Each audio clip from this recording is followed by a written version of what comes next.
This was one of those trips that felt like it might be over before it even started. I drove 10 hours to the Canadian Rockies, expecting winter, snow-covered peaks, frozen lakes, the version of Banff I'd been picturing the whole drive up. Instead, I arrived to browns and grays, the in-between season. The autumn crowds were gone, but winter hadn't shown up yet either. And don't get me wrong, this place is beautiful no matter what. But after 4 days of waiting, watching the forecast, hoping things would change, it started to wear on me. I so badly wanted this trip to work. Banff was the first place I ever traveled to with a camera almost 10 years ago, and being back here all these years later felt like it should mean something. But at a certain point, all you can really do is let go of expectations, knowing that the mountains have a plan of their own. And then, in just 12 hours, everything changed.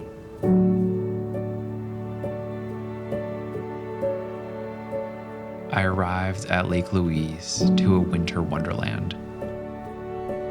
The world was quiet under a thick blanket of snow. I've always loved the way winter slows everything down and makes the world feel a little bit softer. I wandered along the edge of the lake beneath frosted evergreens, still trying to process this dramatic transformation.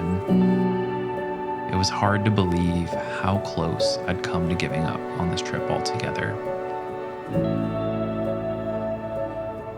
And as the skies continued to clear, I headed further north in hopes of checking something off my bucket list, towards one of the most fabled stretches of road on Earth, Icefields Parkway.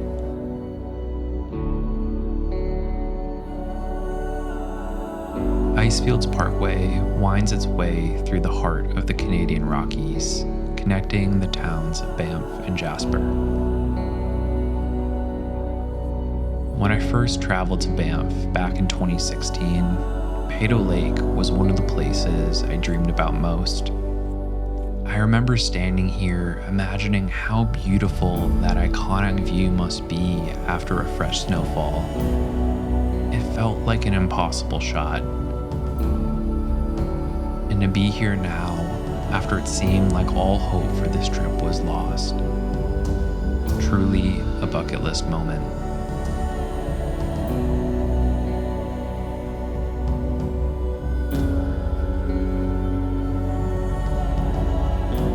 As I drove back along the snow-covered roads towards Banff, a realization began to sink in.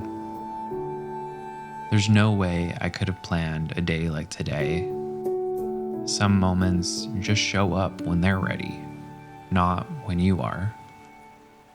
So here's hoping for a few more of those tomorrow.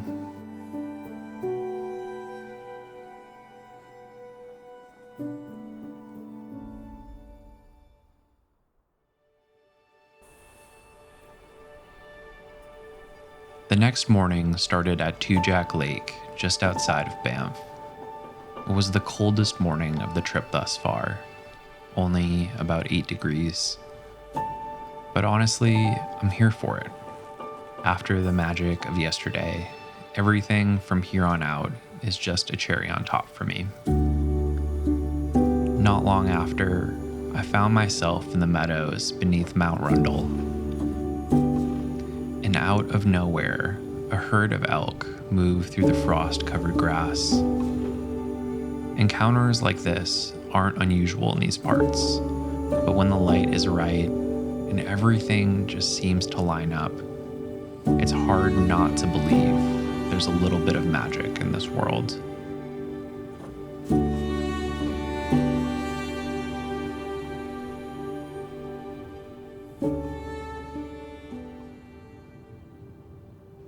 Banff has always felt like a theme park for photographers, With views like this, almost anywhere you point your camera feels special. But there's one shot in particular that people come here chasing this time of year: the train at Morant's curve. I've stood on this hillside before, waiting for hours in the cold for trains that never came. But today feels different. And after just 30 minutes of frozen hands, it finally happened. The train rounding the curve, framed by the peaks of Lake Louise behind it. It was another bucket list shot checked off, another moment that I couldn't have planned myself.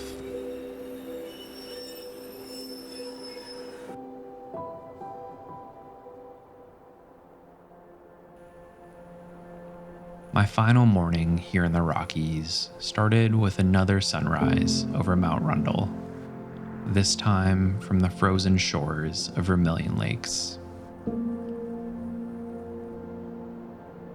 Another storm was moving into the Bow Valley, and the forecast wasn't looking great for the rest of the day. Gray skies, shifting weather. It felt like the right time to start making my way back home towards Washington. Still, I had one more stop in mind. Just inside the border of British Columbia, I pulled into Yoho National Park to the majestic shoreline of Emerald Lake. And from here, I had a decision to make. The weather was closing in, and the smart choice would have been to head home. But something told me to turn back. One last chance to see my favorite mountain in the Canadian Rockies. So I found myself speeding up the Icefields Parkway, hoping the clouds would break. As I crested Bow Summit, I saw it. The clearest skies of the day, sitting perfectly above Mount Chefren. Chefren has always stood out to me, towering nearly 11,000 feet above waterfowl lakes. It's a mountain I've returned to again and again, and one that I've never seen quite the same way twice.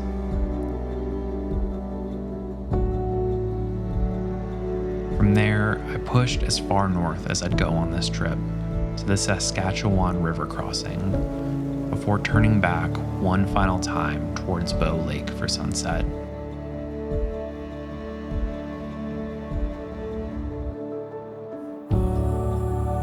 And with an overnight drive ahead of me, it felt like the right place to end this adventure. This trip didn't unfold the way I expected, but looking back, I don't think it ever needed to. Sometimes the best moments aren't the ones you plan for. They're the ones that happen when you stay a little longer, take one more chance, and let the mountains finish the story. Thank you so much for watching, and I'll see you next time.